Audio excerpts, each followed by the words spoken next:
ರಾಜ್ಯಕ್ಕೆ ಬಿಡುಗಡೆ ಮಾಡಿದ ತೆರಿಗೆಯಲ್ಲಿ ಮತ್ತೆ ಅನ್ಯಾಯ ಆಗಿದೆ. ನಮ್ಮ ಹಕ್ಕು ನಮ್ಮ ತೆರಿಗೆಗೆ ಹೋರಾಟ ಮಾಡಲೇಬೇಕು.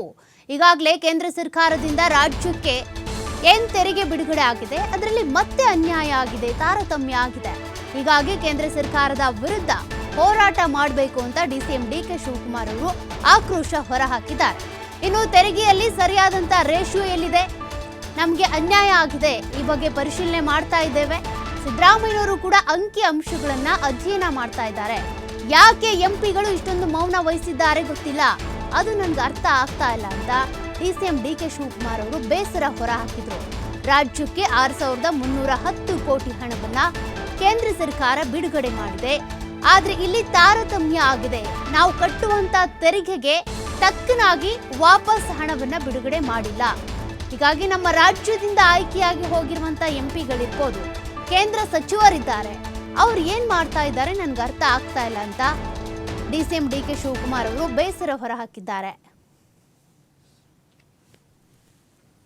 ನಮ್ಮ ರಾಜ್ಯಕ್ಕೆ ಅನ್ಯಾಯ ಆಗಿದೆ.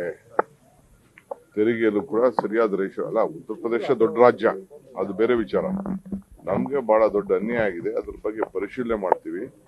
ಮುಖ್ಯಮಂತ್ರಿಗಳು ಕೂಡ ಅದ್ರ ಬಗ್ಗೆ ದೊಡ್ಡ ಅಧ್ಯಯನ ಮಾಡ್ತಾ ಇದ್ದಾರೆ. ರೇಷೋ ಏನು, ಎತ್ತ, ಪದ್ಧತಿ, ಕಾನೂನು ಅವೆಲ್ಲ ಮಾಡ್ತಾ ಇದ್ದಾರೆ. ಇರಿಗೇಷನ್ ಅಲ್ಲೂ ಕೂಡ ನಮ್ಗೆ ಏನ್ ಮಾತು ಕೊಟ್ಟಿತ್ತು ಅದು ಕೂಡ ಆಗಿಲ್ಲ. ಅರ್ಬನ್ ಡೆವಲಪ್ಮೆಂಟ್ ಅಲ್ಲೂ ಕೂಡ ಕೆಲವು ಇತ್ತು.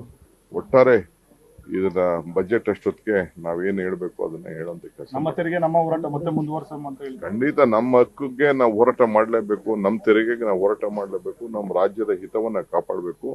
ಯಾಕೆ ಪಾರ್ಲಿಮೆಂಟ್ ಮೆಂಬರ್ಸ್ ಇಷ್ಟು ಜನ ಇದ್ಕೊಂಡು ಬಿಜೆಪಿಯವರು ಇಷ್ಟು ಮೌನವಾಗಿದಾರೋ ಅಂತ ನನ್ಗೆ ಅರ್ಥ ಆಗ್ತಾ ಇಲ್ಲ. ನಮ್ಮ ರಾಜ್ಯಕ್ಕೆ ಅನ್ಯಾಯ ಆಗಿದೆ. ತೆರಿಗೆಯಲ್ಲೂ ಕೂಡ ಸರಿಯಾದ ರೇಷಿಯೋ ಅಲ್ಲ. ಉತ್ತರ ಪ್ರದೇಶ ದೊಡ್ಡ ರಾಜ್ಯ, ಅದು ಬೇರೆ ವಿಚಾರ.